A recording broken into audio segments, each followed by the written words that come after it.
Okay, I want to make a video immersion styles, but unfortunately I won't be able to demonstrate this because the VisionOS simulator does not allow simulation of full immersion.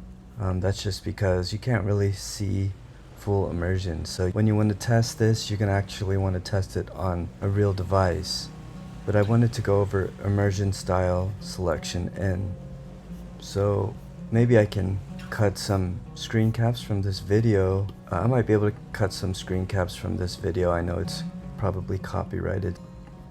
I might be able to cut some screen caps from this video, go beyond the window with SwiftUI maybe. But you're going to want to watch this video, go beyond the window with SwiftUI, and then we can talk about the different immersion styles in an immersive space. So there's three types of immersion styles: progressive, full, and mixed.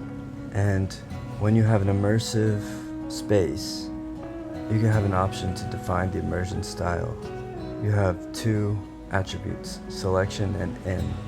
And in is just every type of immersive style that you want in your immersive space. So the options are full, mixed, and progressive. And then for the selection, that will just be the current style. And you can define the current style using a binding to any immersion style. So it's best to put it up here at state private var current style immersion style equals .full, and that's one of .full, mixed, or progressive. In this video that Apple gives us, it gives an example of using a gesture, magnified gesture, and when the scale of your magnification changes, your immersion style changes. So mixed immersion style is what you would see with the pass-through. You would see your surroundings and your immersive object right in front of you. Progressive would start to conceal your vision with partial immersion. And full immersion is where there is no pass-through. You're just fully immersed in the environment.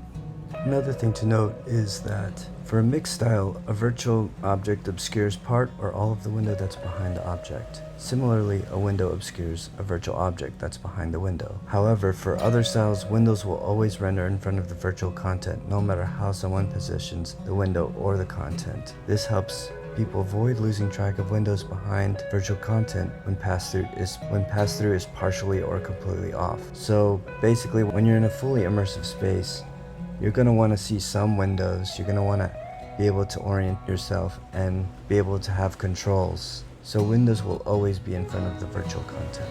So the in variable is every immersion style you want your immersive space to have access to. So if you don't allow full, for example, your immersive space would not be able to go into fully immersive space. So that's just a quick video covering immersion style.